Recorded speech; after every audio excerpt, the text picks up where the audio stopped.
Dans l'univers de l'art au Bénin, Marius Dansou est un sculpteur au parcours atypique. Il transforme le bois et le métal, notamment le fer à béton, en des bustes féminins. Après son cursus scolaire, Marius a décidé de se consacrer aux arts plastiques. C'est en 2002 qu'il débute sa carrière d'artiste plasticien par la réalisation des masques et des visages avec du bois flotté et du métal. 5 ans après, il s'est inspiré des clichés des coiffures africaines du photographe nigérian Ojeyi Kere pour enfin focaliser ses travaux sur les cheveux.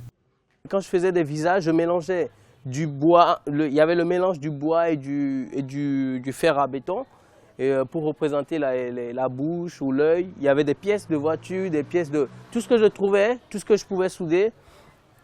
Et donc petit à petit, le métal a pris le dessus parce que j'aime bien, en fait je travaille beaucoup mes ressentis, j'aime bien cette matière, j'aime bien le fer.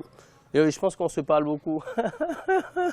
On se parle beaucoup. Les œuvres de Marius révèlent non seulement la femme dans sa méticulosité esthétique, mais aussi les styles de la beauté africaine et la liberté culturelle. Il utilise du fer à béton de 6 pour représenter des cheveux, des travaux qui nécessitent assez d'application et de moyens financiers.